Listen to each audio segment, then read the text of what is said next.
Help support Friendo Club by going to patreon.com/Stephen Larson or clicking join at youtube.com/Stephen Larson. Access to bonus episodes, question threads for the Going In Raw podcast, and entry to our monthly wrestling predictions challenges. Join the Friendo Club today. Hey, Friendo, Steve here. And Larson. And welcome back to Going In Raw, the only pro wrestling podcast you need to be listening to. WWE Backlash France from Lyon is in the books, and as is typical these days with these premium live events, Larson, wildly entertaining show, wildly entertaining crowd, even though the card itself seemed to be a bit on the predictable side with the outcomes that didn't make the show any less fun, nor did it prevent WWE from throwing us at least a curveball or two. I'm talking about, of course, the Bloodline, the new Bloodline, adding not Jacob Fatu yet, but Tonga Loa is now, there you go, in the Bloodline. And of course, social media is blowing up with all these great Tonga Loa gifs. What'd you think of Tonga Loa debuting for WWE and Backlash France as a whole, as a show? You know, in terms of the storyline builds to a lot of these matches, I mean, I thought the stuff they're doing with the Bloodline is a lot of fun. The stuff with Randy and Kevin Owens, they got great chemistry. That's been pretty solid. The build to Cody versus AJ was I didn't watch the face-to-face on SmackDown this Friday, but not the meatiest of stuff. But in a lot of ways, it was reminiscent of the old NXT takeovers, where maybe the build to the show wasn't, you know, the most creatively interesting or satisfying, but the matches themselves, for the most part, all delivered. Yes. And we had a 5-match card. Every match was good. Some of them really, really darn good. And, you know, I think if we had polled our audience, the friendos, before the card started and asked, you know, are we going to see a new Bloodline member tonight? And what are the chances that it's Jacob Fatu? It probably had been 99% Jacob Fatu, 1% somebody else. And ended up the 1% was Tonga Loa. And we hadn't heard anything coming into this week about contract status, rumors about him signing to WWE. And sure enough, he's there. We got the Gorillas of Destiny in WWE now. And I can't wait till Tonga Loa's in the ring with Kevin Owens, and Kevin Owens has to sell those chops. There's been all sorts of great, or he tries to drop a 619 on somebody. Yes. You know, high profile silliness aside, if I recall correctly, Tonga Loa is a pretty good wrestler. I'm not terribly concerned about that. I think it'll be hilarious if he does add the weird chops to his arsenal. Yes. But I popped big time because, you know, we've been talking about that a little bit here. That being said, a complete and total surprise. You know, we do seem to be in this era where WWE is able to keep certain things secret. They're able to surprise us. They're able to throw a couple of curveballs our way, and we don't get advance word of stuff.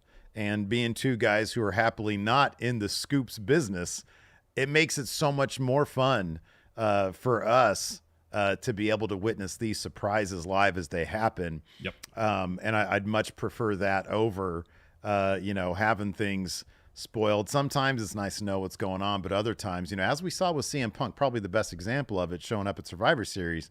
You know, obviously there was I think a lot more fan speculation that, oh, he's in Chicago, he's got to be there, than any reporting on is he actually going to be there. And so things like this, they're building this Bloodline to be something dangerous and scary and a real threat, which is really what you need. Adding now a Jacob Fatu, and maybe even come the summertime, a Hikuleu, if that's the case as well. This is going to be a real threat to the WWE within their stories. And given that they're staying on SmackDown as well, a real threat for Cody Rhodes and his championship. You know, I know there was recently a report that WWE was going to hold off on, you know, Cody losing his title for sure until we get Rock Roman again. Yeah. Or some, you know, who knows how that's going to shake out.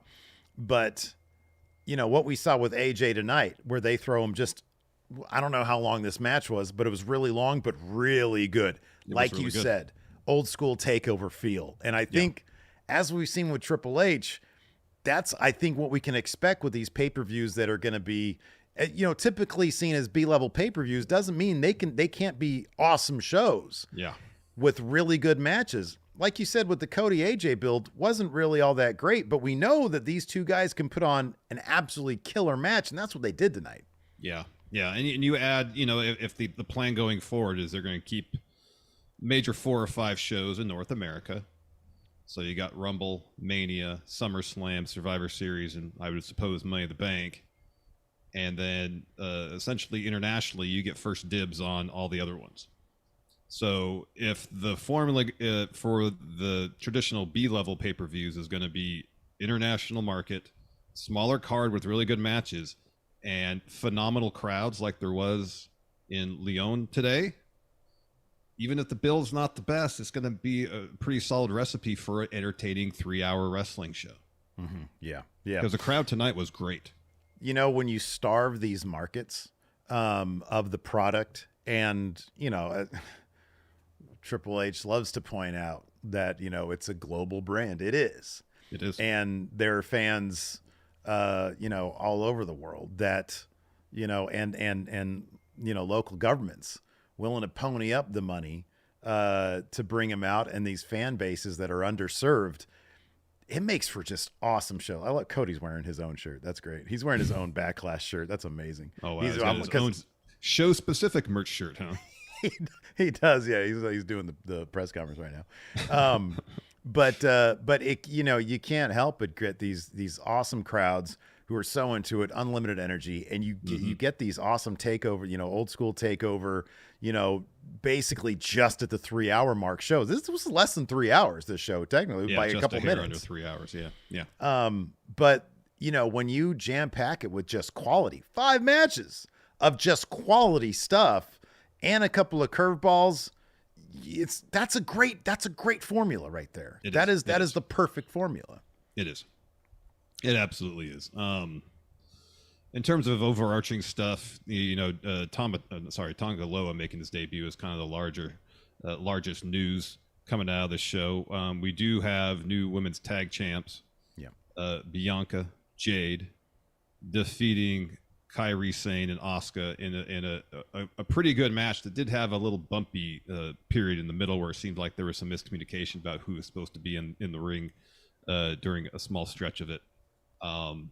But Jade in her second televised match outside the Rumble, obviously now a tag champion, and it was a strong showing for her and for everybody involved in that match.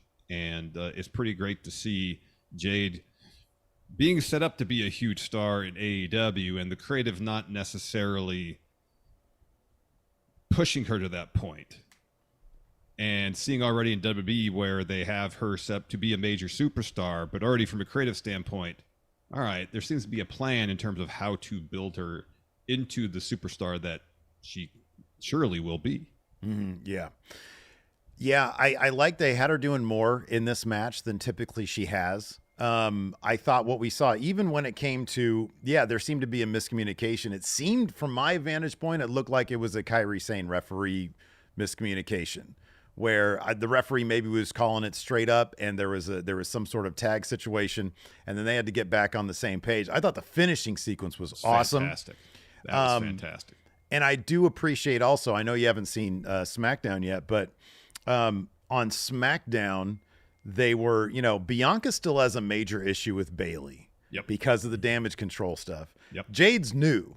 And so she's not having any of that. So she's like, look, that's in the past. We need to get on the same page. So I like immediately they're also building in, these sort of character dynamics that aren't smooth sailing, It's like, I fully expect her and Bianca to be on the same page. That doesn't mean there can't be outside forces that will put that to the test.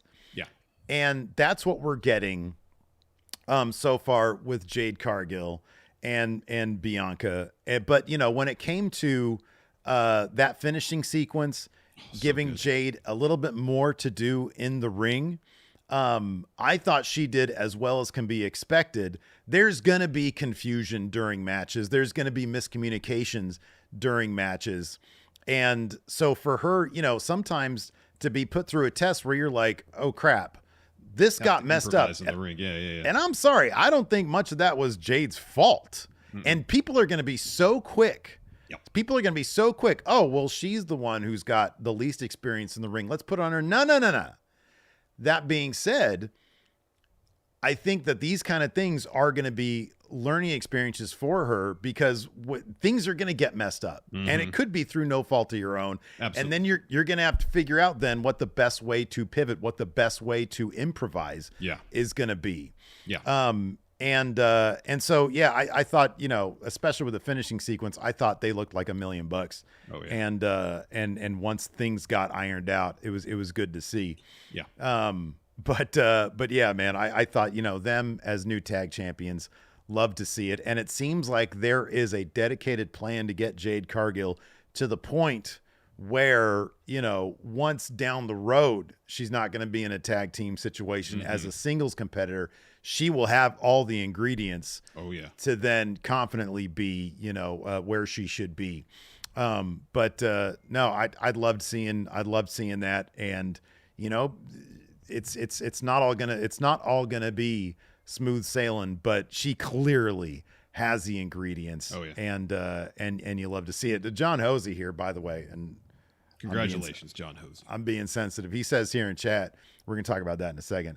In chat, he says the tag team move they did should be a finisher. Yeah, they hit a tag team move on, I think, Kyrie, I want to say it was. Yeah, I think it was, yeah. And it looked awesome. And I was like, that needs to be the finisher right there. Yeah. That needs to be a finisher. But as it went, the finish of the match was awesome, so no complaints.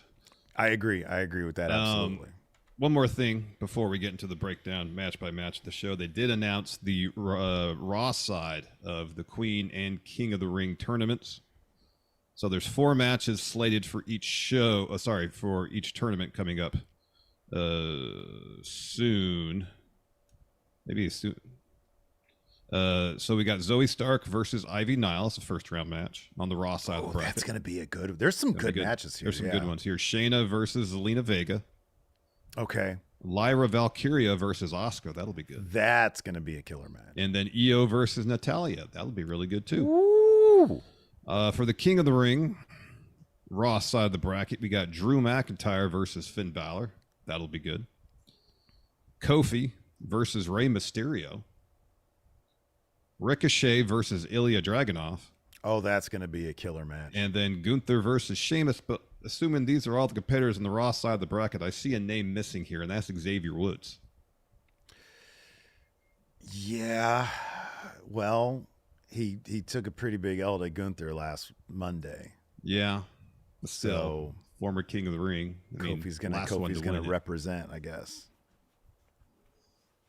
So interesting move there. Yeah. But you know, the hope is they give these matches time, really make these tournaments about who is best wrestler. You know? Yeah. Minimum 12, 15-minute matches, and the finals, which I guess are going to take place at the pay-per-view, for sure should each be given minimum of 18 to 20 minutes per. Yeah. Like really let them go out there and just showcase what they can do. What Give do you them all think the time to tell the stories they need to tell. What do you think the potential reason would have been for putting Kofi in there instead of Woods? I don't know. Maybe they'll explain it on Raw. Maybe. Fazzy Wazzy here, been a member now for 51 months. I didn't know he'd been doing it that long. Doesn't feel like it. Fazzy here says, banger card, not a single dud all night.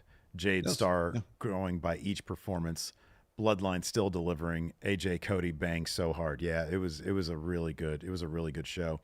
Blind Mask also with a super chat says, gonna be honest, friendos, I fell asleep after the first match due to an allergy medication. That actually sure what happened. Just know a good crowd. Hey, Blind Mask keeping it real. Saying not sure what happened. D-Man Gamer says, great show, but no Wyatt 6 debut was a bit surprising. When do you guys think they'll debut? I don't know. I didn't get a chance to watch the video that was on the QR code tonight, and there was apparently a phone number that associated with that video that's got like a really creepy voice recording or voice message or something. Yeah. So, yeah. I mean, in terms of the teases for it, it's interesting, evocative stuff, but I mean, it's clear that it's for Uncle Howdy Bo Dallas, something along those lines. There's been multiple references to the Bo Leave stuff. Yeah. So, if they take their time with it, maybe they'll continue building up till SummerSlam and have the debut be there at arguably WWE's second largest show of the year, and that'd be pretty impactful if that were the case. I agree. Daddy Og also here became a Friendo Club member. Alex Foster with Super Chat says, should Tonga Loa have done his chops? No, you got to save that for a special. You got to save that for a special again. I mean, like, his debut was pretty darn special.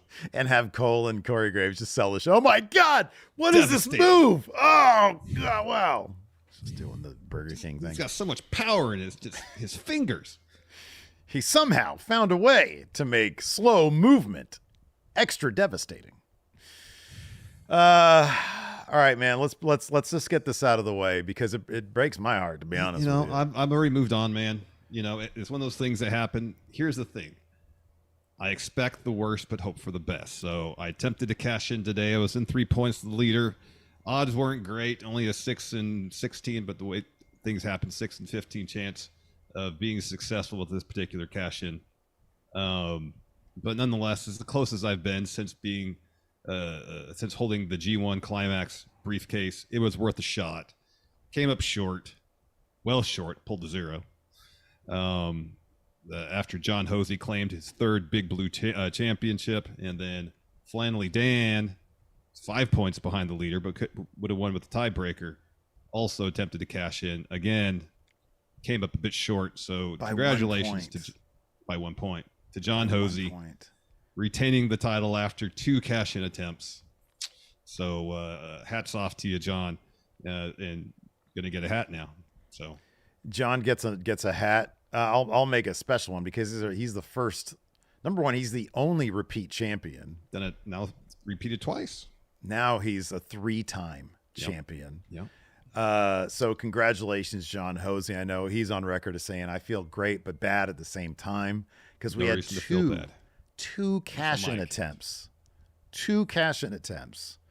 And, dude, I said this. I know I play the clown here on the show, and I have a great time doing it. I took the clown outfit off. I put on down the middle. As much as I don't like to see you win at my expense, I took myself out of it, and I did my best. I called this down the middle, man. You had me stop when I stopped. So it's not on me. I did what I could. You're pretty, pretty adamant about trying to clear your name in this situation. I feel like it almost puts more of a spotlight on you as opposed to being like, hey, look, tough draw there, brother. No. We're not going there. All right. So, I stand firm. See, here's the thing. Now you start digging me into a hole. Now you're casting doubt. There's no doubt. Everybody saw it live. Again, everybody saw it live. You're the one with the shovel now, digging yourself a deeper hole. Just got to move on. I'm trying to be sensitive. Jose Alaguna here. Oh, I'm fine. Trying not to be sensitive. I'm not even going to read this super chat. No, I read it. It's fine. Read it. It's so disrespectful. I'm not going to read it. But thank you for the super chat. This is what it is. It's motivation for me to do actually better at these prediction challenges. I don't need the opportunity to cash in. I'm going to win on my own accord. And I have no doubt that you're going to get there one day. I've won 2 advantage. I won the G1 and I won an advantage one before. You did. So you're well on your way, man. They're building you up as a champion. Whereas Steve won nothing so far when it comes to these prediction challenges. I know, right? Loser right here. Big loser. Big idiot. Picked AJ to win tonight. What was that about? Oh, I messed up when I hit the buttons. I'm trying to figure out how to even put the correct picks in that I want. I'm a big dummy, So I have no doubt that you're going to get there one day. I have tons of doubt that I'll ever sniff it again, So I'm with you on that one. I'm not trying to, say anything else. But because I feel bad. But I did not rig this in any way, shape, or form. As you say. So you say. As You I were say, gone. so You I were say. gone. You were gone out of that room for a very long time. I don't know what was going Bro, on. I was trying my damnedest. I even took the one out. I made your odds better. How come I don't know? You might have slipped an extra zero in when you did that. I don't know. Do I seem like a smooth operator, Larson? Who I'm slipping stuff in, slipping stuff out. Nobody's slipping Maybe anything. you're a master of illusion, and I have no idea. You'd be a damn fool to think that, knowing me for 30 years. Anyways, people don't want to hear us bicker about failed cash-in attempts. They want to hear us talk about Backlash. Let's talk about Backlash.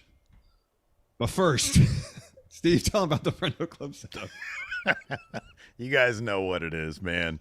Bonus episodes, access to the next predictions challenge, which we've got Double or Nothing coming up. Double or Nothing, and then Queen and King of the Ring. Oh, Queen. That's right. I keep on forgetting about that. Same weekend, back-to-back days, I believe. Oh, wow. That's Memorial huge. Day weekend. All right. So no barbecues for Steve and I, just work. We've got to hit. Humble says, Steve, you give smooth operator vibes. Just saying. I think that's a kind of a compliment. I'd love to be a smooth operator. Humble, I am the most bumbling fool there is. All right. You sell yourself short. You could easily slip 5 zeros in there and it'd be none the wiser. I ain't slipping nothing, nobody. Anyways, are you gonna cut a diss track on me, Larson? Is that what's gonna happen? Oh man, then I'm gonna be forced to respond with my own diss track. Yep. Oh man. Anyways, Friendo Club setup, bonus episodes. We got access to the big predictions, the next big predictions challenge. Now, look, maybe people have been hesitant to join the big predictions challenge because they know there's a couple of cash-ins out there. The specter of cash-in, yeah, I can see now that. it's an even Steven playing field. Could be, and also now if you win the individual events, you get a little bonus. We're gonna be So there's that as well. So there's even more of a reason to get involved in these prediction challenges. Also, for you mentioned the question threads and the bonus episodes. Also for those watching on YouTube, if you could hit that like button. Yeah. We love lots of likes on our videos. It makes us feel good. It's good for the content. It's good for feeding our content to the algorithm. And if you haven't subscribed yet, please consider doing so and hit that notify bell, please and thank you. So Backlash from Leon kicked off, of course, with like a video package for Leon because that's why they do these things. Yep. And then the first matchup was Team RKO versus The Bloodline. And this started off with a big melee, attacks during, I think during the introductions. Yeah. Or maybe it was during the entrance, I forget. It was just an all-out brawl before the bell being rang, though. Big time brawling. And then Nick Aldis comes out and he's like, you guys want to make a mess of this to kick things off? How about this? Make a mess of it. No disqualification, street fight rules. So there it was on, and it's just an absolute violent, surprisingly no blood, but an absolute, Still, that would be, I think they're going to treat blood as a very special occurrence, Mm-hmm. The way they were going at it, though, I was kind of surprised nobody bled hard way because there was actually a lot of shots to the head with various garbage cans. I know they're flimsy, but still. Like Solo hit Kevin Owens with the garbage can, but it was bottom. Yeah, right. It's a smaller surface area, so the impact's not dispersed across the larger broad side of the garbage can. So that in theory could have busted him open hard way. Mm-hmm. Yeah, for sure. Didn't happen though, but more stout at the bottom, I would think. Still a lot of cool stuff here. And the pace was phenomenal. This never let up, and they gave it tons of time and never got boring. There was some really good spotlight. There was some really good spotlight moments for Tama Tonga as well. Mm-hmm. Really showing off what he brings to the equation. Yeah. So anyways, let's see here. So Solo. So Solo got some headbutts on Orton, sending him to the floor. Solo slammed him to the table, clears it off. Headbutts Orton onto the table. Solo joined Randy on the table. He's about to go for a spike, but he's looking at that damn thumb too long. Instead, Randy's able to block that, hits an RKO. The table did not budge, though. No. Kevin Owens gets into the ring, grabs a chair, nails Tama with it, then sets it up, and he sets up sort of the structure of chairs. He lays Tama on the chairs, goes up to the top, but Tama gets up there with him. He hits an uppercut. Heads up top, gets some headbutts in, goes for a superplex, but Kevin Owens instead hits a fisherman buster through the chairs. It was a great spot. Yeah. Owens covers Tama Tonga, but then the ref gets yanked out by Tonga Loa. He is in WWE. Nails Orton with the steel steps as well as Owens. Solo, let's see here. We get a Samoan spike to Kevin Owens. Ref gets back in to make the count, so the Bloodline gets the win.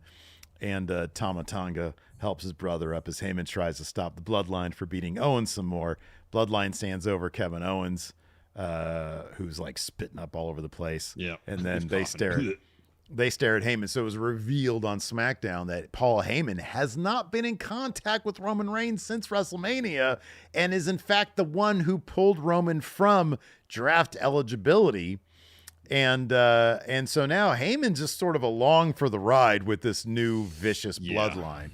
And it's a really cool storyline. It is. They've managed to completely reinvigorate the interest in the bloodline story after Roman lost the title. And we thought the focus was going to be whenever they came back, Roman and The Rock, and it still will eventually, but to completely do a full refresh of the story leading up to that inevitable clash is pretty cool to see, and they've done it in a really intriguing way. So the cool thing is the more people in New Bloodline, the more potential alliances for Roman Reigns when he comes back. It seems obvious we're going to get Roman and the Usos against New Bloodline. But if you get Solo, Gorillas of Destiny, Jacob Fatu, and maybe Hikuleo, you're looking at 5. That's 2 more people you can add to Roman's side of things if they do this at War Games. Sami Zayn joining up with Roman's crew could what if he convinces Kevin Owens to have his back too? I mean, dude, that would be absolute. Like the roof would just blow off the plate. November can't come soon enough, man. I think this is going to be a lot of fun. Speaking of Kevin Owens, Randy Orton's helping him up the ramp, and Kevin Owens is between coughing and spitting on himself, apologizing profusely to Orton for taking the L. Then we get a video package for the Women's Championship match, which was next.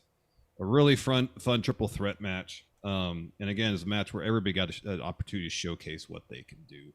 Pace was great. They gave it plenty of time. And Tiffany's been hitting the double moonsaults on Naomi and Bayley for the last couple of weeks. She goes for that again.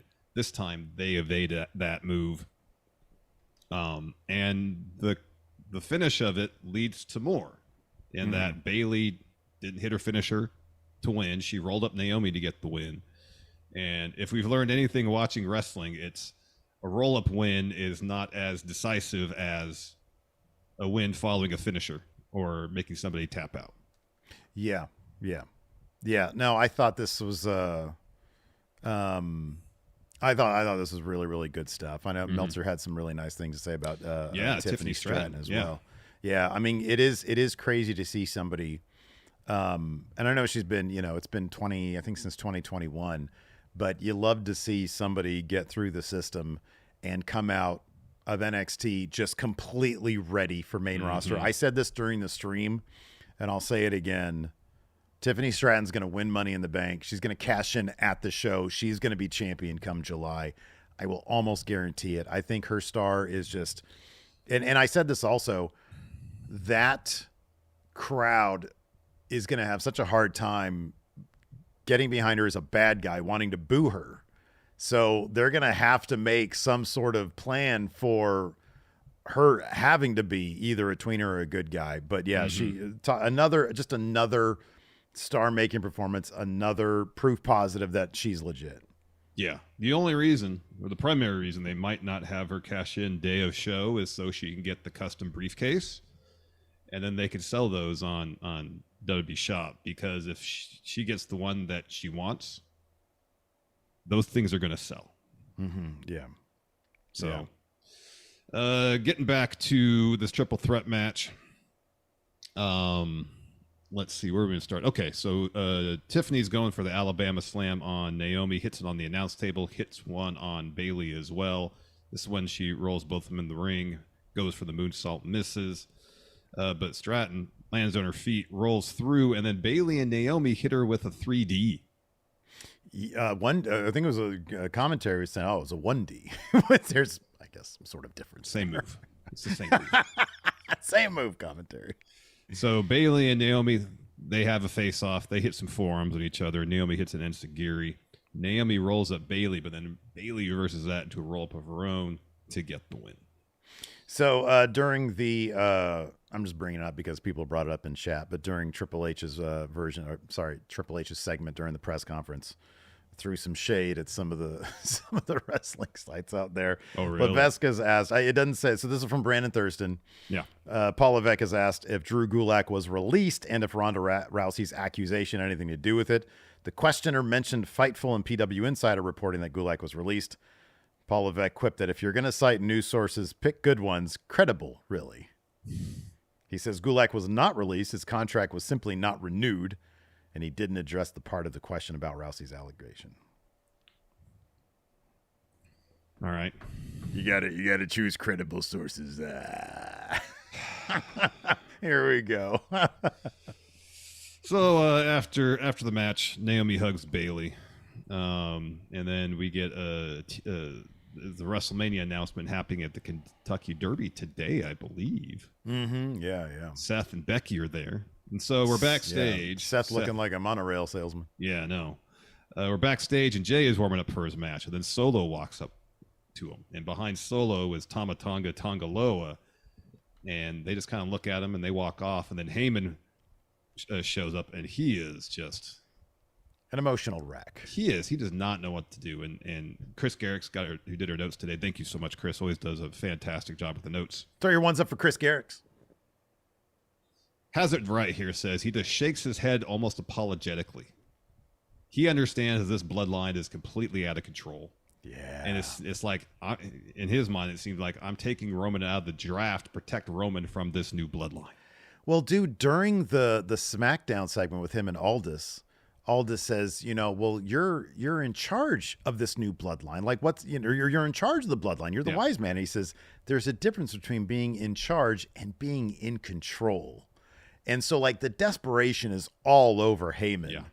It's really something else. It is. It really is. So next we have Damian Priest taking on Jey Uso for the World Heavyweight Championship. Fun match.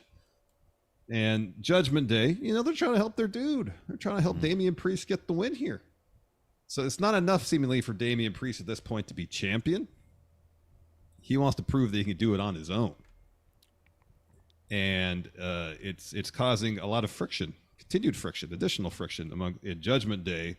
So much so that after he wins, following again interference from Judgment Day, Finn and JD get in the ring and start taking the boots to Jey Uso. And then Priest is like, no, get off him. I don't want this. Yeah. Finn doesn't listen, continues kicking Jay. It's pretty funny, yeah. The Priest again, get off him.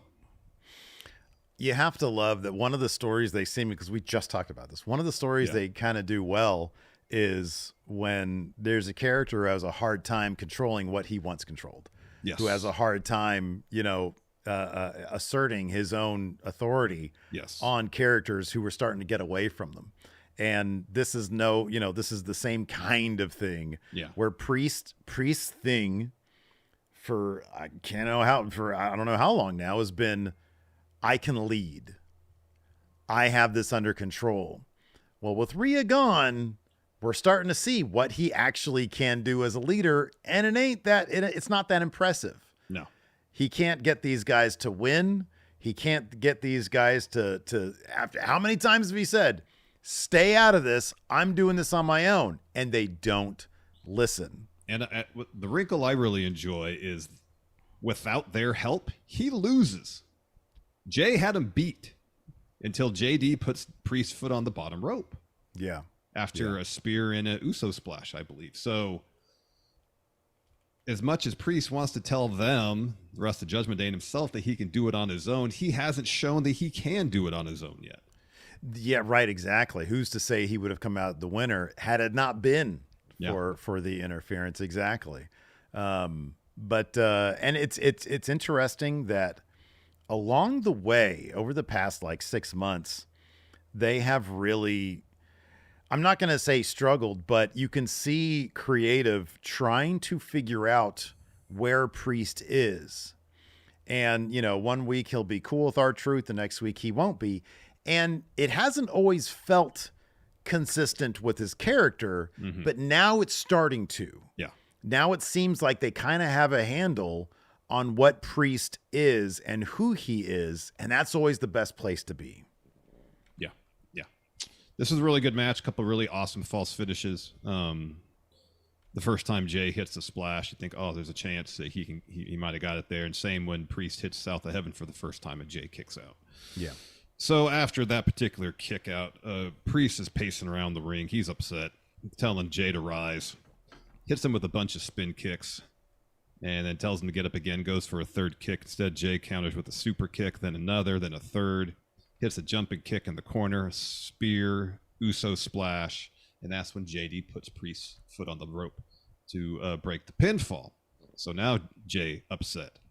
And the crowd was firmly behind Jay Uso here. Yeah. Every punch during this one stretch, they would just say yeet. Yeet. So Jay takes out JD, takes out Finn, heads up top. But as he heads up top, Priest hits the ropes and crotches Jay over the top turnbuckle. And then Priest hits the Super South of Heaven chokeslam to get the win. And again, after the match, Balor and JD are in there. They're just stomping away at Jay. Priest pushes him back. Yeah, Judgment Day is not looking too cohesive at this particular moment.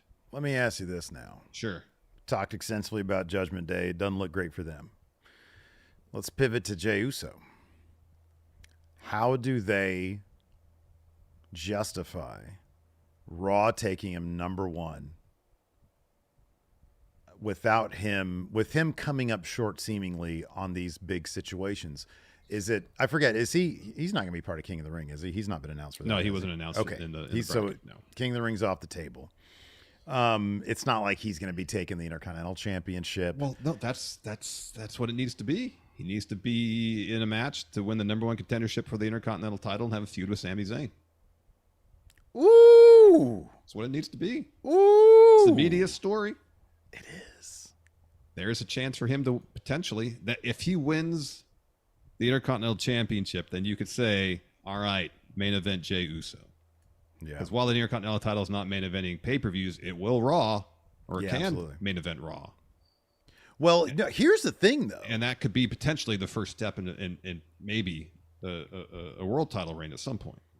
So, like, in terms of, like, that story alone could main event a pay-per-view. The problem is it would be a Backlash level pay-per-view, and the next couple one already have, like, the Money in the Bank pay-per-view is going to have Cody main event.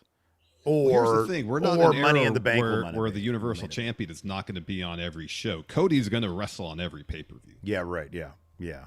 And yeah. But that is a headlining. Oh yeah, the storyline is a headline-worthy match. Absolutely, it is. Absolutely. It is. Yeah. And on top of that, you add the complication of if Jay's the guy to take it off Sammy, heading into the fall. If Jay needs Sammy to come around, more complications because Jay's the guy that took it. It's not like, hey, can we do this? We've got that bond where that's an easy yes for Sammy. Well, not necessarily if Jay's the guy to take the title off. Exactly. Quick break here. We got the official WrestleMania 41 announcement. It will take place in Las Vegas. Here's the change, though. April 19th and 20th. So a couple weeks later than normal. Okay. All right. Oh, that's not that bad. That's cool. No, we'd heard maybe May, but it's not that. They're just doing a couple weeks later. A couple weeks later. Yeah, maybe they'll be kind of fluid for a few years, so they can determine like the best weekend for Mania. But it's roughly the same time period. So okay, there you go. I'm assuming that's after the Final Four. Yes. Yeah. Yes. Mike Stevens here with the Super Chat says apparently all the first round King of the Ring matches are happening this Monday because the premium live event is only in 3 weeks. A Raw full of wrestling then, but that's 8 matches, so they're not going to get a lot of time. Happening this month. Well, okay. I mean, is it going to be this Monday and Friday? No, because the Raw side of the bracket I think is all happening on Raw. That's all that's been announced so far. Oh, I see where you're. Okay, yeah. I got you. Not Okay. on SmackDown. They're not even Well, announcing the SmackDown side of the bracket till Raw this week. if the premium live event is in 3 weeks, that's where the finals are going to be. So you need the first round. Okay, yeah. I see Yeah, they what need to you're get the saying. ball rolling and all that. Yeah. All right. Well, there you go. Next, we had for the women's tag titles, Bianca and Jade taking on Asuka and Kairi Sane. Again, apart from a stretch where there was some confusion, it was a really solid bout.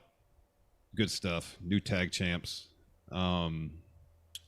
And I guess the finish was absolutely spectacular. Absolutely spectacular. So let's jump to there, and anything else we want to talk about, we can do after we talk about the finish. So Asuka, let me see here. So Bianca hits the spine buster on Kairi, but then gets sent into the ring post. Asuka and Kairi hit the inside elbow backbreaker combo on Bianca. Jade breaks that up. So at one point earlier in the match, Kairi and Asuka were just hammering Jade with back fists and more strikes. It kind of happens again, but this time Jade catches a kick and takes out Asuka, and then catches Kairi as she jumps off the top into like powerbomb position. Mm-hmm. And then she goes from that position to hitting the Jaded on her. And it was incredible. It was comparable to what... Yeah. I mean, she did something similar to Sky Blue in AEW. This just felt so much more fluid and powerful. Yeah, it was very crisp. It was like power really bomb, was. Spin you around, get you up front, and then hit it. It was awesome. Incredible. It was great. It was incredible. So she hits Jaded on Kairi, and then Bianca hits a KOD on Asuka onto Kairi, and then Bianca covers Asuka to get the win. So we got new women's tag champs. Fun match. Fantastic finish. Absolutely fantastic finish. It was definitely. Yeah. After that, we had our main event. We had the Undisputed Championship on the line. Cody Rhodes versus AJ Styles. Note here from Chris Garrix as well. Throw your ones up for Chris Garrix. Jessica Carr, first female ref to commandeer, he says here, a WWE Championship match. Interesting. To referee the match? That's interesting. Is that true? They've never had a female ref do a WWE Championship match? I thought I saw that in chat as well. If that's what commentary said, I guess I believe it. I guess so. Wow, that's crazy. That's crazy. It was a really fun match. It was. They gave it tons of time. We saw a burning hammer in it. We don't necessarily see burning hammers. Take a look at that real quick. Backlash France. Yeah, because this was a long match. It was an awesome match. They really did the whole. Hey, we're gonna have. Yeah, it was 27 minutes. Yeah. This was a match. Yeah. Yeah, there were, and while the outcome wasn't necessarily in doubt, I did appreciate, for example, AJ, commentary mentioned that AJ had new gear made to resemble the gear he wore when he beat Dusty. All those years back.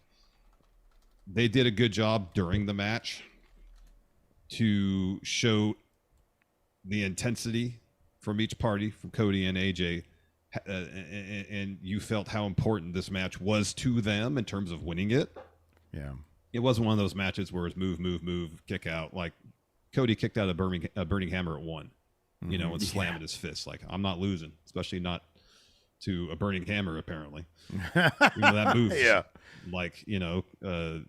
was it Kobashi invented that move, only used it 7 times in his whole career? And here is Cody burying that move. No, there's no Cody Rhodes, Larson. Yeah, I'm looking at it still from the Dusty AJ match, and yeah, sure enough, he's wearing black and purple with the big old white Styles and ugly font on the side. So yeah, it's similar. Very similar. Yeah. And then AJ was showing really good intensity throughout. So while the story going into it, not necessarily the most interesting, at least they put on a pretty compelling match, even knowing that the outcome was pretty much a sure thing, Cody getting that win. And the only kind of question really was, are they going to give AJ the same respect as Roman and having it take 3 crossroads to get the win, or would 1 crossroads do the job? And it turned out it was the latter. 1 crossroads was enough to get the win for Cody. I mean, it was preceded by the Cody cutter off the top, so I guess that maybe had a little extra oomph on it. You know, dude, as we've seen with Roman, and I know it wasn't 3 years of pure excellence, but the highs were pretty high. Oh yeah. A guy can keep a title for a long time, and you can honestly, like, if you just have some killer matches, that's going to go a long way. You know, even better if you have some really killer stories along the way. Then it can be okay. Well, you know, AJ, you know, Cody's going to win this one, and then every once in a while they might throw us something that might make us doubt that he's going to hold on to it. Yeah. But so yeah, if this is how his title reign is going to go, you know, from at least a match perspective, I'm totally on board. You know, just don't give us crap matches with no builds. You got to give us something there. Yeah. But Cody, as we've seen, especially with the right opponent, boy, he can put on some really good matches. Absolutely. Yeah, he can totally deliver. He can deliver. Absolutely. Let's see. Let's start from here. So Cody hits a standard Cody cutter, gets a 2 there. AJ pulls himself up in the corner and runs into a lariat. Cody's calling for a crossroads. Instead, AJ escapes, hits a Pele kick. AJ sent to the apron. Of course, that is a prelude to phenomenal forearm. Goes for it, but jumps into a super kick. And then Cody locks on a Kimura. Not something he typically does. I don't know if he's ever done it prior to the Brock Lesnar feud. Well, of course, the last Backlash was Cody versus Brock main eventing. And that's when Brock made the tactical error of breaking Cody's arm. Exactly. So AJ powers out of that, and we were like, oh, is he going to hit a Styles Clash from it? But, Cody's body's kind of twisted. It would be difficult. So anyways, he eventually does go for a Styles Clash. Cody evades that. Cody looks for a crossroads. AJ escapes that. Goes for another clash. Instead, Cody rolls him up, gets 2, and that's when Cody hits the step up. Cody cutter off the top. Follows with crossroads. A single crossroads to get the win. Yeah. You know, three is for the Tribal Chief, man. I guess so. Put up your ones for the Tribal Chief. And we don't do for the Tribal Chief, for Cody Rhodes and John Hosey. This is my 1-4. So it's like 3. But we also did it for the phenomenal one, AJ Styles. It's like 4-1. When he was your pick to win the main event. Listen, I did it early this morning. There was a lot going on. It was a mistake. Would have turned out to be genius if I got it. But, I know. Oh, well. It is what it is. It is what it is. A loss is a loss is a loss, you know? As you like to say, I lose a lot, so, you know. And if you'd picked Cody, you still would have come up short from finishing first. So it's not like it really hurt you. Exactly. Sometimes you got to go on a limb. A loss is an accident. Loss. It's called a tactical subconscious risk, whatever. No, it was an accident. It was purely accidental. I saw 2 holes and I went for the wrong one, Larson. Wouldn't be the first time that happened. Hey-oh! Don't give me the hey-oh. Come on. You're better than that, honestly. I'm not. Am I? Am I really? Am I? Oh, man. I'm glad I can make you laugh, after what happened today. The Elfay. I've moved on. Ashen K. I've moved on. I'm fine. Have you? I have. What does Deer back there think? I mean, I can see that Deer is a bit blurry here on my monitor because of the camera and such. So it's kind of hard to judge whether Deer is judging me harshly or kindly. I think Deer is judging us all. Deer is looking at the entirety of Going in Raw and the Friendo Club, and it's just like, nope, not into any of this. When I turn here, get back to California. When I turn here and look at Deer's kind eyes, I see empathy. Do you? Okay. Yes, I do. All right. We should have not. Maybe I should have warned you off the cash in, because Organ Grinder says you had that dry Whataburger. Maybe that wasn't. But the way I looked at it, hey, maybe that's my L for the day. Oh wow, okay? So when I have one L on the day, I know it's all L's. I know, and it is. That's history. That's me speaking from experience. That's the lacking the juice. See, I don't necessarily subscribe to that philosophy. I think, hey, that's my L for the day. Maybe things will break even here. Yeah. I'll take this L. I'll get a W in other respect. Okay, all right. Didn't work out the way, so that's just what it is. You move on. Lack of juice today, man. I'm telling you, you got to listen to me a little bit more. Yeah. Anyways, that's going to do it for the show today. Thanks, everybody, for tuning in. We appreciate it. What do you think? Well, hold on. Let me ask this real quick. Just real quick before we go. Next feud for Cody Rhodes. What's it going to be? AJ Styles again. You think you're gonna do another match? Maybe. Not on the pay-per-view though. No. He didn't. No. He didn't kick out of a Styles Clash. No, he didn't. So maybe he can still do that. I don't know. Have to look at the SmackDown roster again. Shinsuke Nakamura. He's the only guy that moved, I think. Probably not. Probably not going to be Nakamura. Probably not. He's done that already. When are we going to be back? Tuesday? Tuesday for our Raw review because you got a travel day on Monday. Yeah. So safe travels. Are you back on one of those Boeings? Yeah. If you fly in the United States, odds are you're flying on a Boeing. It's like most of them are Boeings, right? Yeah. My goodness. Yeah. Zodi here with the super chat says, this was a banger premium live event. Wish Priest would have won without Judgment Day directly leading to the finish. I worry he might fall into chicken shit heel territory. No, because he's saying, get away, get out of here. He's not trying to cheat. I don't want to be chicken shit heel. Mm-hmm. So, I don't want to be chicken shit heel. I don't want to be. Well, anyways, all right, that's going to do it for us. Thanks, everybody, for tuning in. Appreciate it. Till next time, we'll see you around. Goodbye.